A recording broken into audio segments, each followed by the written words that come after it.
Now, the Planning Commission and the Finance Commission, political system provides the independent financial control to the center as well as state governments so that they are able to perform their exclusive functions. For the same objective, the Constitution of India has made elaborate provisions that is setting up of a finance commission to recommend to the president certain measures relating to the distribution of financial resources between the union and the states.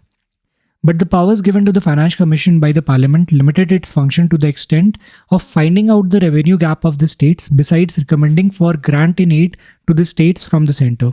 The Finance Commission cannot determine the capital related issues of the states through constitution, does not classify between capital or revenue related roles of the commission while determining the centre's assistance to the state. In the meantime, to promote the process of planning, an extra constitutional body, that is Planning Commission, was set up to even before the first Finance Commission was set up. The Planning Commission played a very vital role in the process of determining central assistance to the states, as all development plans, programs, and projects were within its purview.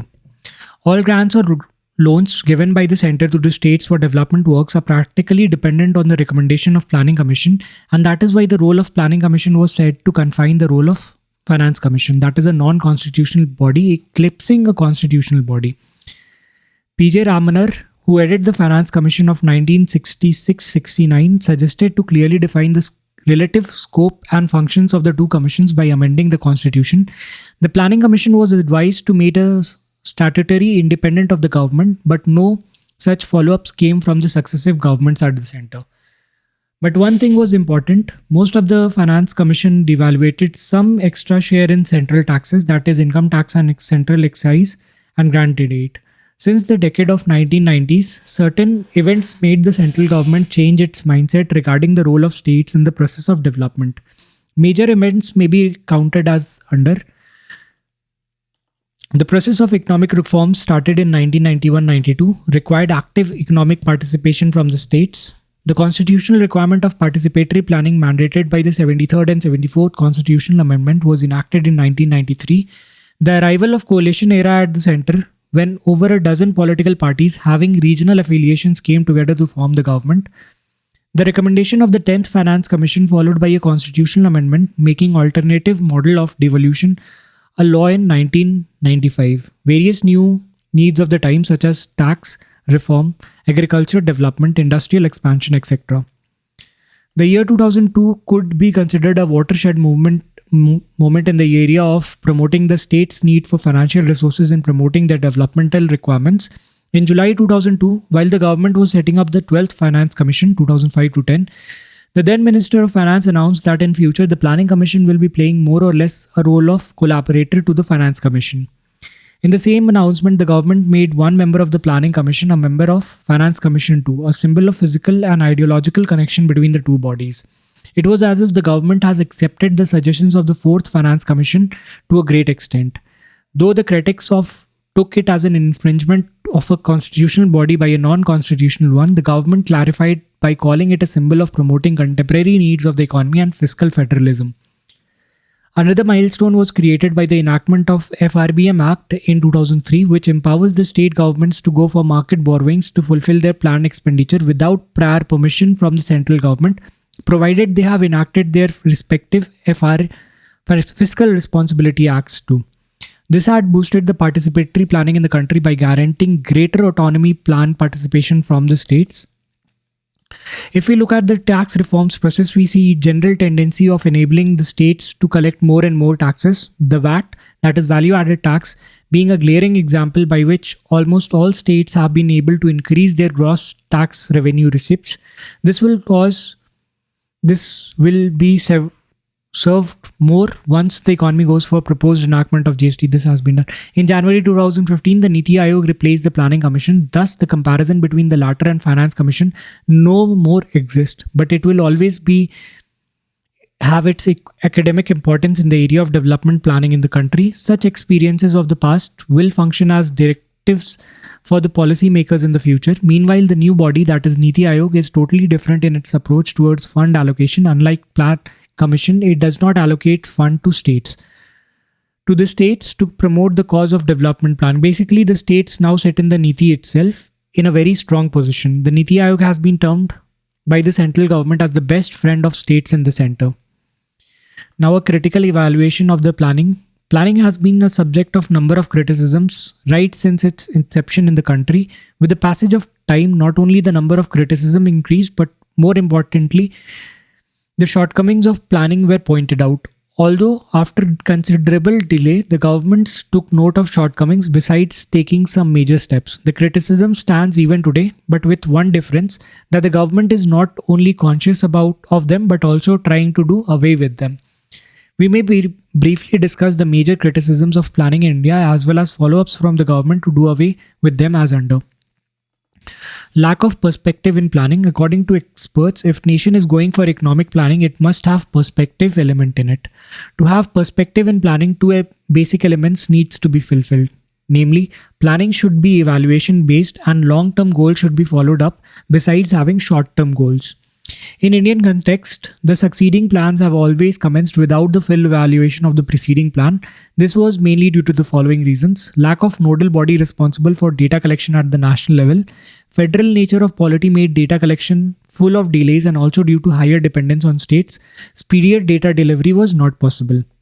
After the recommendation of National Statistics Commission chaired by C. Rangarajan, in 2000, the government discussed to set up a nodal body for data collection at the pan-India level, cutting across federal hurdles. Computerization is already being done for speedier data delivery. For the time being, plans are being launched on the basis of projected data, that is provisional, latest, etc., which is almost near the real data.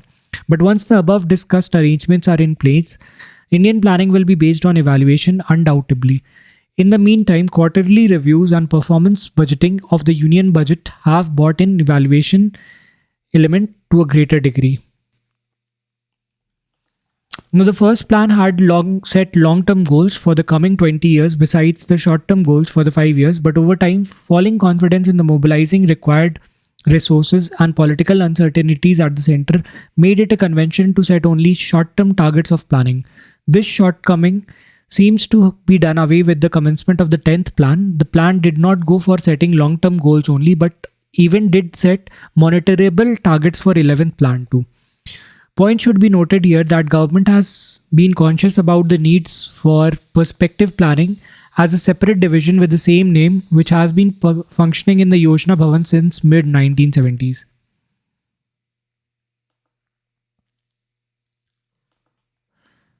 Failure in promoting a balanced growth and development. Indian planning is blamed for failing the objective of regional balanced growth and development. Though the second plan itself had noticed this fact, the measures were not taken or sufficient or were short-sighted. Economic planning at the national level has proved to be a highly effective tool for promoting balanced growth, but in the Indian case, it turned out to be opposite. To take care of the issue of balanced growth, the planning process have been using the right tools, that is allocating funds on a sectoral, primary, secondary and federal reason basis. But due to political reasons, enough discrepancies cropped up in the method of allocating funds to the states. At the theoretical level, government knew the remedies, but at the practical level, politics dominated the planning process. Democratic immaturity and politicization of the planning process is to be blamed for this. Now things have changed for the better. The government is planning a two-pronged strategy to achieve the objectives of a balanced growth and development in the country. Backward regions today are prioritized in directing the central government investment, very much the same since 1950, but a new beginning in the differential development strategy have been made by the center with the 10th plan. Under this strategy, the development constraints of different states are to be tackled with a differentiation in strategy. The more needy states get more fund and assistance from the center for their planned developments. Cutting across political lines, it is seen today as a symbol of political maturity on the issue of economic development at least. There is also a complementary strategy for planning to address a matter of regional imbalance in the country. After the country started the process of economic reforms, the nature of planning was to incline more and more towards indicative planning. The economy was to be more and more dependent on private sector investment for its future development, and the private sector will be naturally more interested in investing in regions which have better infrastructure support. Since the developed regions have better infrastructure, they will attract highest level of private investment, which will again accelerate the process of imbalance growth. To tackle this problem, the center is promoting states with lower infrastructure so that they can overcome the disadvantage. The process is slower, but at least the government is addressing the issues, which is no less satisfying that there is no criticism to this strategy. Still, balanced growth and development is going to be great challenge for planning in India. Highly centralized nature of planning. Decentralized planning process has been a major goal of the government since 1950s, but after Nehru, with every plan, we see greater tendency of centralization in the planning process. Setting up of NDC and promoting multi-level planning did not serve much purpose in this direction. It has been among the criticized areas of planning in India, as National Planning Committee as well as First Plan itself had called for democratic planning in the country. By the mid 1980s, the mindset of the country went for a change and the need for decentralized planning got proper attention. Finally, by early 1990s, two constitutional amendments, that is the 73rd and 74th, promoted the cause of decentralized planning by delegating constitutional powers to local bodies. With this, a new era of planning began, but still the planning of local bodies is in nascent stage due to lack of proper financial provisions for them. Once the financial provisions for local bodies are evolved to an adequate level of local bodies are given financial autonomy, the process of decentralized planning will surely get a new direction and meaning, as the experts believe. In the meantime, the 10th plan emphasized greater role for center, state in planning process. The plan started a concerted effort to include the state participation in the national planning process. The center is today more concerned about the developmental constraints of the state and is trying to adequately support the state plans to the extent possible. In return, the center wants greater and transparent fiscal compliance from the states. This approach continued during the 11th plan and has been committed to the 12th plan too. After some time, we may hope the criticism of Indian planning will lose its ground. It is high time now that planning process of the nation tries to include mass participation. The Economic Survey of 2011-12 rightly devoted a section to dwell into the contrast of how civil societies and citizens play a key role in fostering economic growth. Honesty, punctuality, propensity to keep promises, and the attitude towards corruption are matters shaped in great parts by norms and social beliefs, and the behavior patterns can become habitual. Moreover, in a democracy like India, what can be done by the government depends in great measure on how ordinary people think and what ordinary people believe in. It says, now the survey further adds that civil societies have been campaigning to put in place a new institution such as Lokpal Act to ensure the quality of service and being about transparency through steps such as auction of natural resources, while the government has either been slow or resisted several change. Lopsided employment strategy. Planning in India has been tilted heavily in favor of capital investment industries, especially from the second plans onward. Such industries in the public sector could not generate enough employment. In place of it, India should have gone for labor-intensive industries. In the era of economic reforms, the attitude changed and planning process is promoting agriculture sector with emphasis on agri-industries and agro-exports to create more gainful and quality employment opportunities. The earlier emphasis on wage employment has shifted towards self-employment to do away with lopsided employment strategy of the past. Excess emphasis on PSUs. Indian planning is established on public sector undertakings for the right reasons, but in the wrong way for a considerably longer period of time. The state's monopolies in certain areas continued over a long period, that too in losses. There came a demand-supply gap in the major goods and services provided by the PSUs. Though very conducive policy changes were effected after the country started the reforms process, the hangover of the past is still looming large.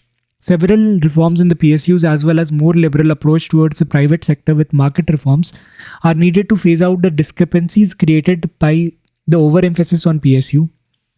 Agriculture overshadowed by industry, promoting the cause of faster industrialization over time became so dear to planning process that the agriculture sector got badly overshadowed.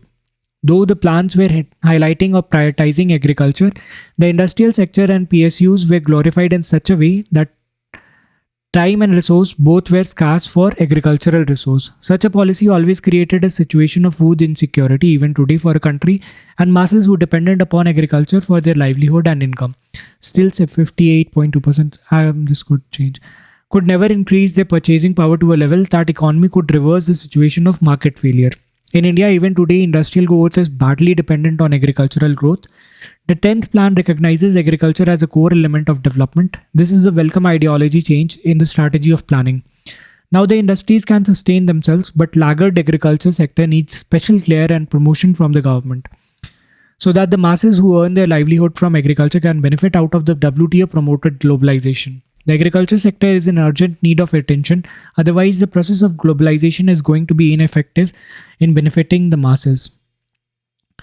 Faulty industrial location policy. There are time tested theories of industry location considering the nearness of raw material market, cheaper labor, better transportation and communication, etc. But the plans always prioritize setting up of new industrial units in the backward regions of the country, which falsifies the theories of industrial location. The government needs to develop all industrial infrastructures besides setting up PSUs. As the PSUs required skilled labour force, the region failed to gain any employment for PSUs too. The government still continues with the same policy of setting up industries, but now the PSUs are hardly set up in traditional areas. Wrong financial strategy. Mobilizing resources to support highly capital intensive plants, courtesy PSUs, have always been a challenge for the government. To sustain the plans, no stones were left unturned, namely going after a highly complex and liberal tax structure, nationalizing the banks, etc. Ultimately, tax evasion, the menace of parallel economy and lesser capital for the private sector were the bane of India. Expansion of subsidies, salaries and interest burden every year gave an upward push to the non-plan expenditure, leading to scarcity of funds to support the plan expenditure. In the era of reforms, the government has started giving attention to the financial strategy of supporting the plans in the right way. Besides tax reforms, the financial reforms as well as fiscal consolidations have been given proper care in the recent years. Politicization of the planning process. In a democratic political setup, almost every issue of socio-political importance is influenced by politics. It is more correct in the case of lesser mature democracies. The same stands true for the process of planning in the country. Greater and greater politicization of the planning process culminated such a design that at times economic planning served the opposite purpose. For example, we know that planning is a tool of promoting regional balanced growth, but in India, in the process of serving vested political interest of the center, it resulted in promoting an imbalanced growth.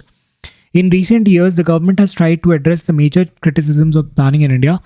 More such constructive steps with better results are expected in future. More aware and better informed citizens will lead better and better planning in future. There have been general anger among the sections of society regarding coalition politics, scams, etc. In recent years, the Economic Survey of 2014-15 rightly blames the coalition politics and the federal structure for tardy decisions making in several areas, from oil subsidy to tax reforms, FDI in retail, free movement of food grains. Almost everyone outside the government blamed it for policy paralysis. The survey noted in an area of concern. The survey noted that politicians and policymakers can set the ball rolling by acting as role models, but it also cited the poor record of enforcement of contracts to argue that people's attitude need to change. In these everyday situations, such as hiring a cab or a painter, it is cumbersome to bring in the state and the law courts.